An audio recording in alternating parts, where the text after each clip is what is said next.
All right. Good. Good. Happy Friday. Good morning, everybody. Finally Friday. Amen.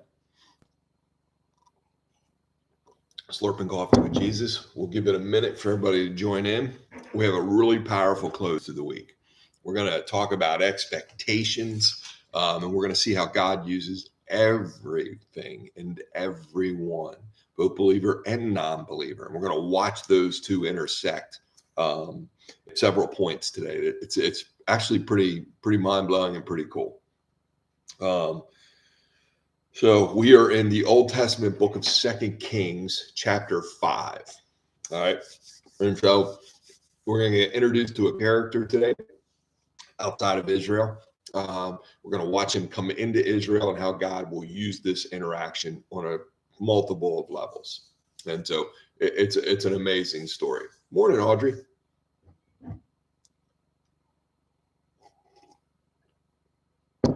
It is an amazing story.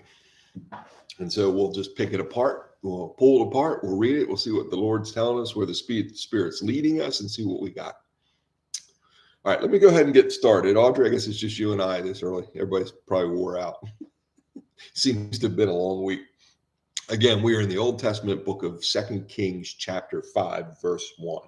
Now, Naaman was commander of the army of the king of Aram. Now, Aram would be part of Syria today. It'd be a southern kingdom of Syria. It's played heavily in the last couple of weeks in the history of Israel and events of Israel. All right, and so that's the Aram we're talking about. He was a great man in sight of his master and highly regarded, because through him the Lord had given victory to Aram. He was a valiant soldier, but he had leprosy. And so, again, we see a kind of a word exchange here in the NIV. Let me start with that. It's not necessarily wrong. It's not necessarily bad. It's just not as accurate as the translation could be. And so we see in the end of this chapter, he was a valiant soldier. He was actually a mighty warrior. And so what we see here is the only Gentile to give the kind of the words mighty warrior to, men of might. All right. A mighty man, which we heard over and over again through David's mighty men and so on and so forth. So that's a little fascinating. Now, there seems to be, one could say this is a conflict. Why would God give Aram victory? We've seen them lose, but in the end, we know that they were warring with Israel, and Israel is not in the good graces of God. All right. They're rebelling against God. God uses everything, to include this man at this particular time. All right. And we'll see why his victories matter here in just a second. Now, bands of raiders from Aram had gone out and had taken captive a young girl from Israel, and she served Naaman's wife. She said to her mistress, "If only my master would see the prophet who is in Samaria, the capital of Israel, he would cure him of his leprosy." So here we get a huge insight into Naaman, the commander of Aram. All right. His leprosy is a skin disease. And so leprosy ultimately will kill this man. And so his teeth are going to fall out, his joints, his fingers are going to, all his nerves, his peripheral nerves are going to be damaged irreparably, so on and so forth. But nonetheless, the king holds him in high regard, and he's a victor as a commander. And so he's a strategist. He's a good warrior. He wins his battles for the most part. And so what's also fascinating that often is overlooked here is that within the Jewish law, within the Hebrew law, within the Israelite law, this man is unclean. Okay. And so yet he has access to the king, and we're gonna see this unfold. But here's this Israeli girl serving this man's wife as a slave, as a servant, taken in battle. And God uses her in such a way that Aram is going to go to Israel. Amen. So he uses everyone, no matter what your circumstances. And this young girl faithfully obeys God.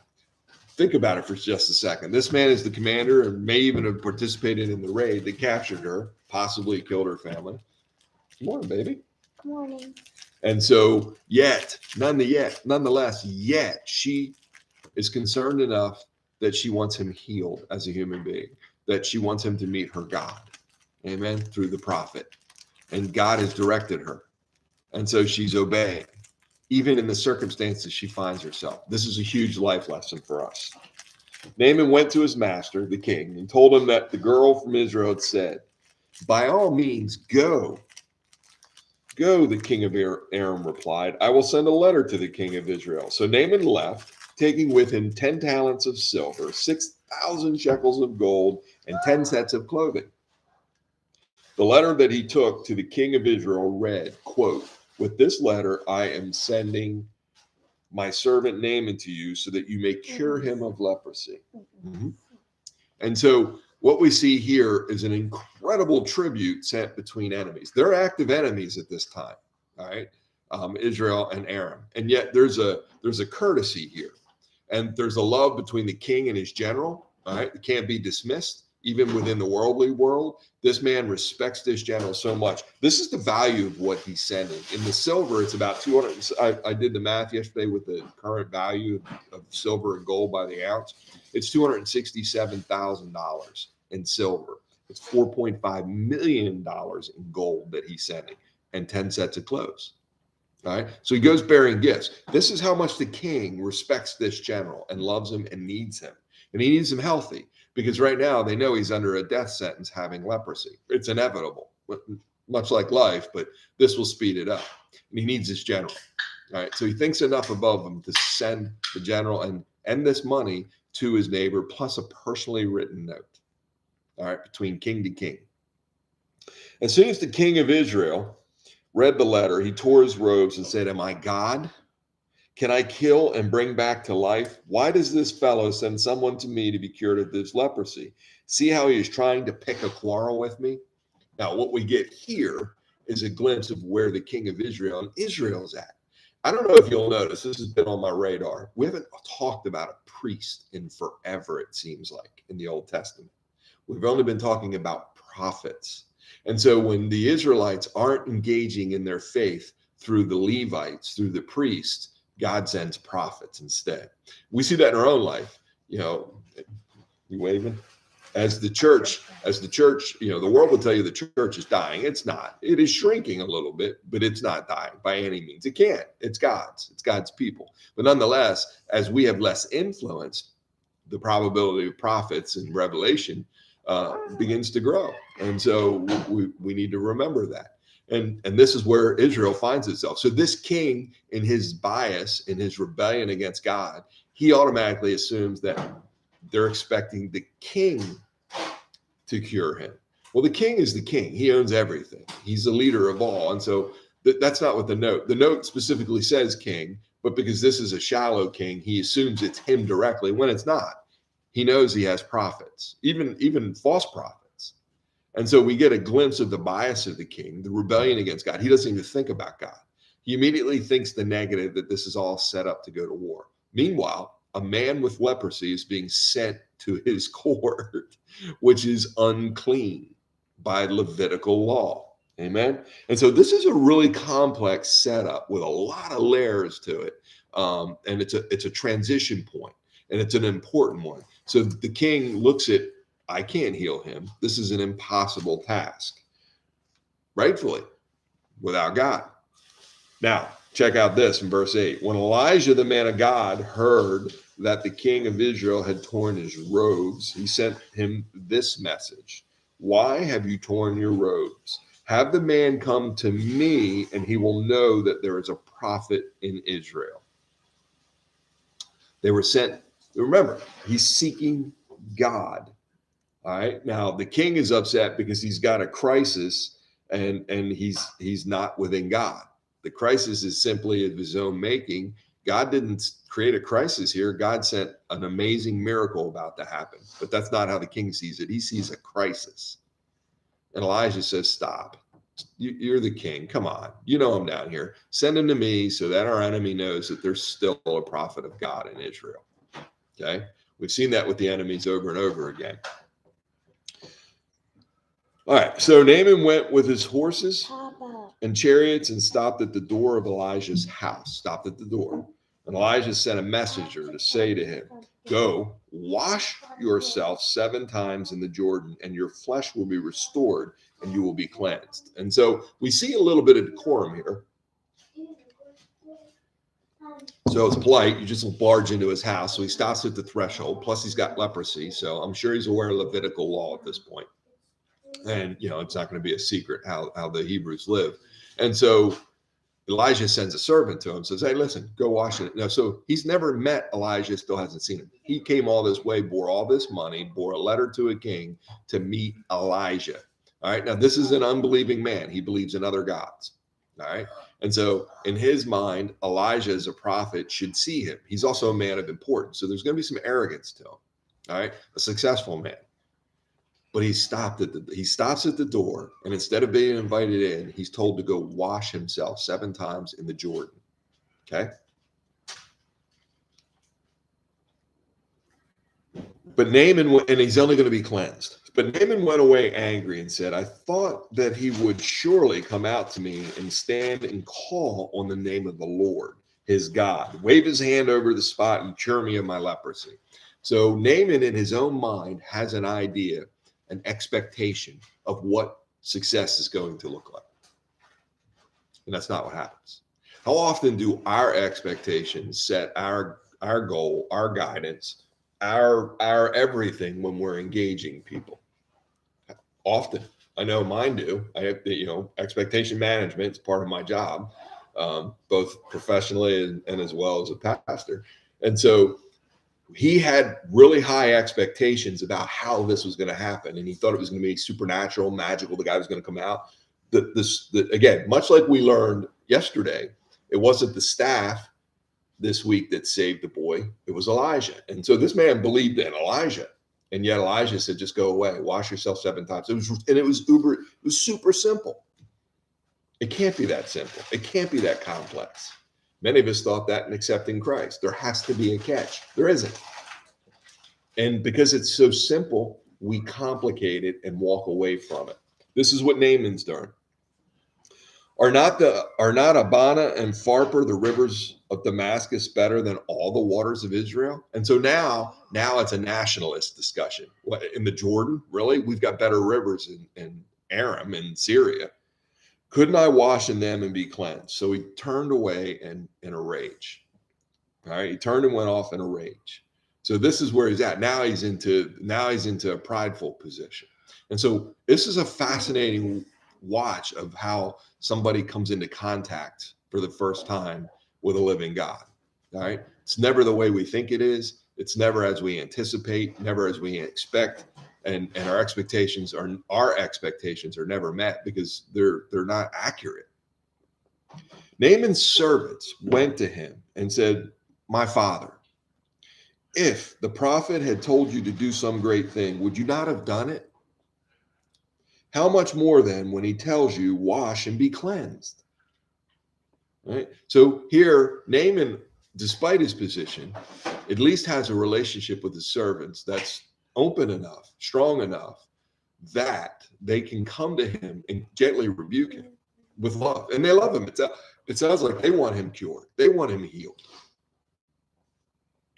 And so this is what happens. He listened to them. So in verse 14, so he went down and dipped himself in the Jordan 7 times.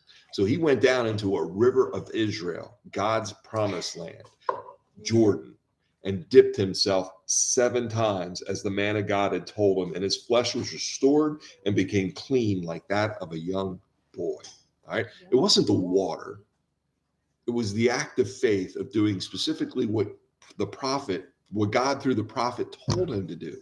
Now, what's fascinating here is up top when initially told to wash, the Hebrew word rakahat means to wash oneself. But what's fascinating here is that it's actually a different word. It's dip.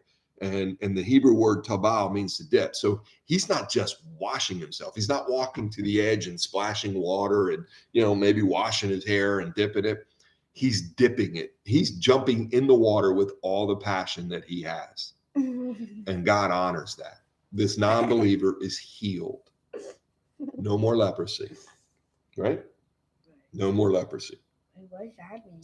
Now, so then Naaman and all his attendants went back to the man of God. He stood before him and said, now I know Now I know that there is no God in all the world except in Israel.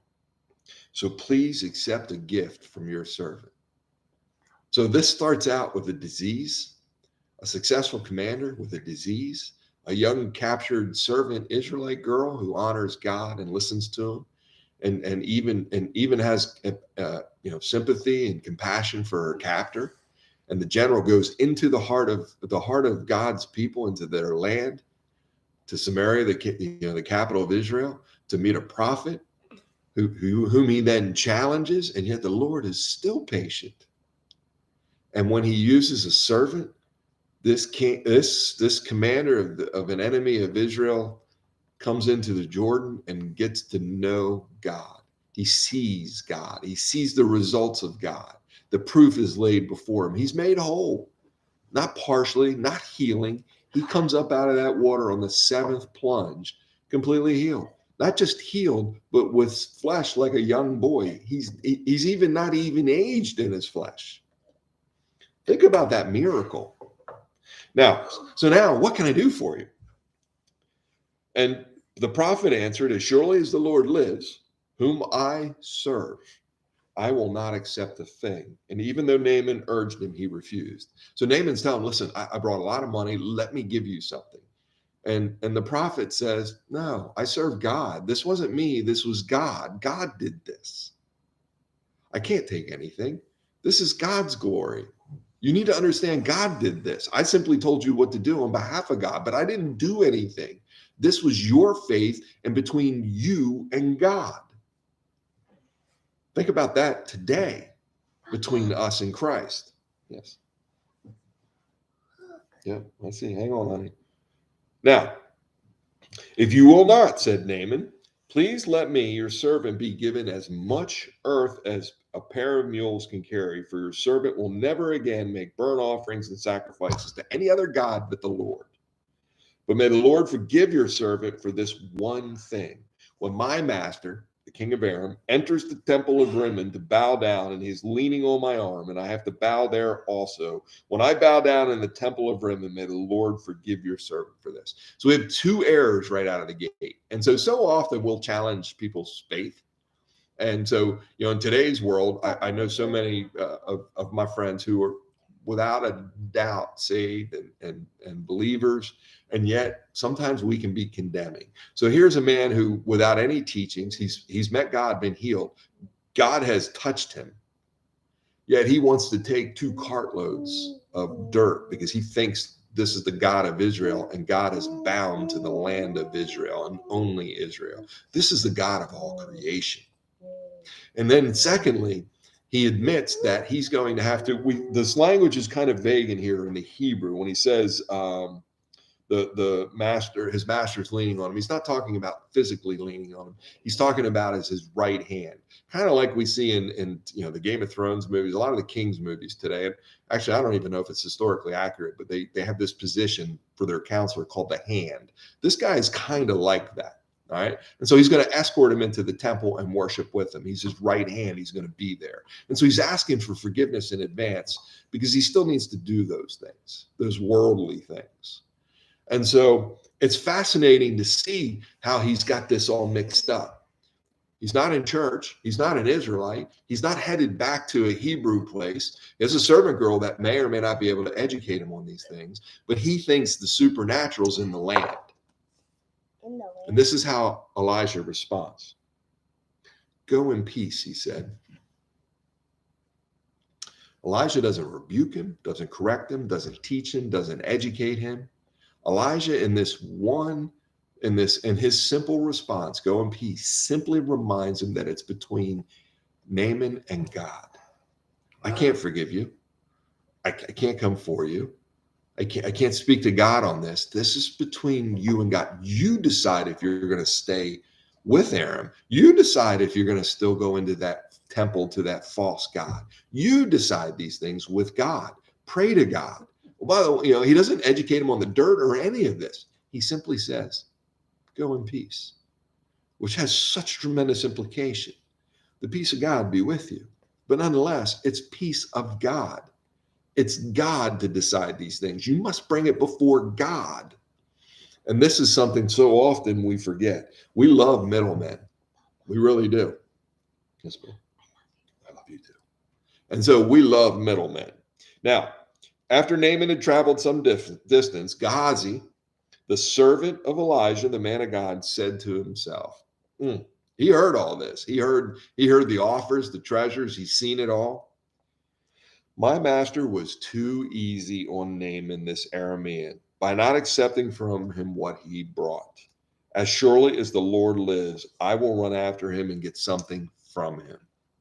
All right. Here's a man that's walking with Elijah, his servant, on and on and on.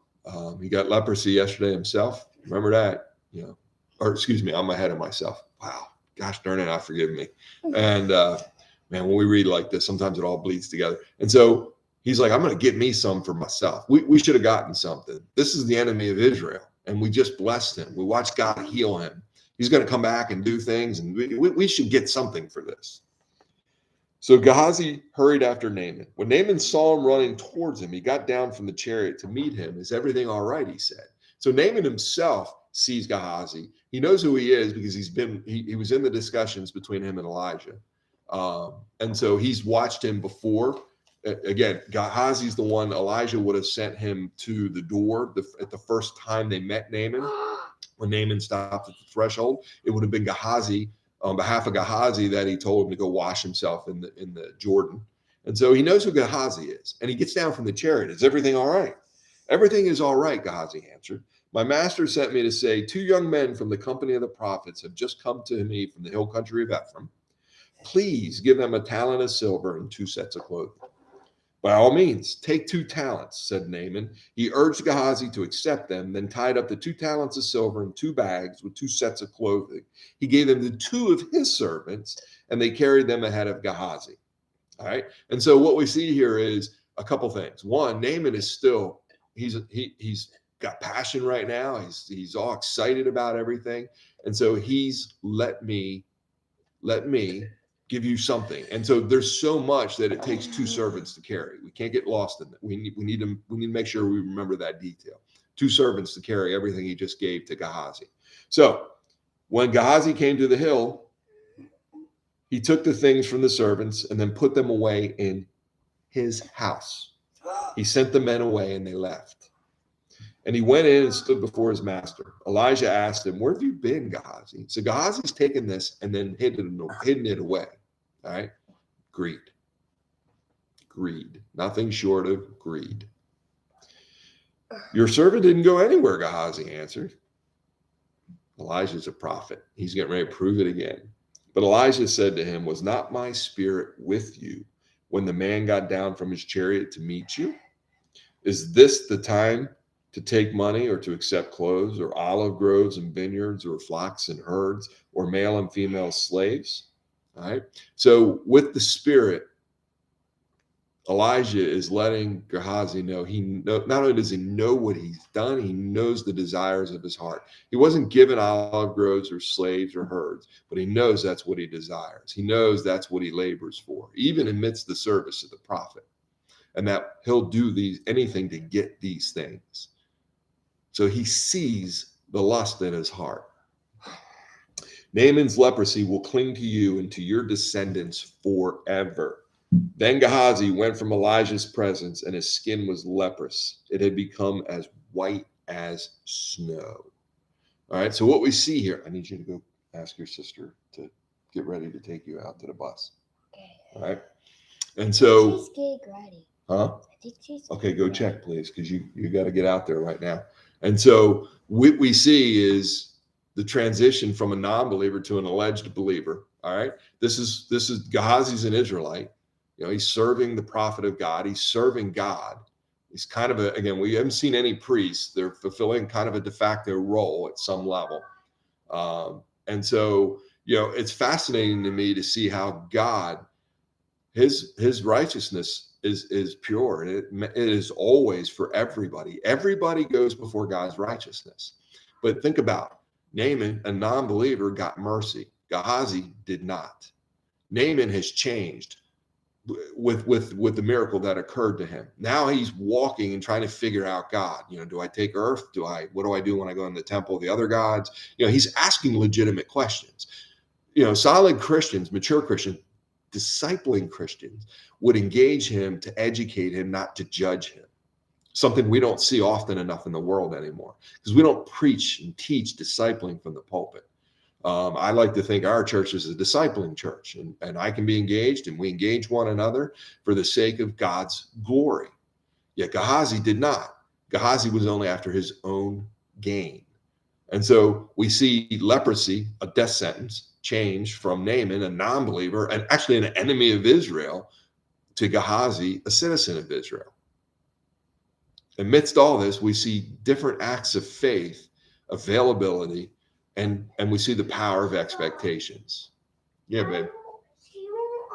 Get me ready. Okay. All right. Let me go get your shoes on. Okay. Go get your shoes on. I'll walk out real quick. All right. So that, as you tell, I'm in a little bit of a granddaughter challenge right now. So I'm going to go. Listen, it's Friday. Powerful chapter. I encourage you to read it. This is a chapter filled with hope, filled with also, again, a righteous fear of God, which is done out of love, because we want to obey him. We want to be with him.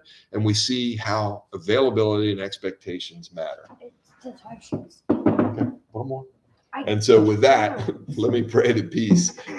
I pray that the peace of the Lord, the peace that surpasses all understanding, the peace that allows us to see God's truth, his righteousness, more importantly, to obey and to seek his mercy, because we deserve his righteousness in all that we do.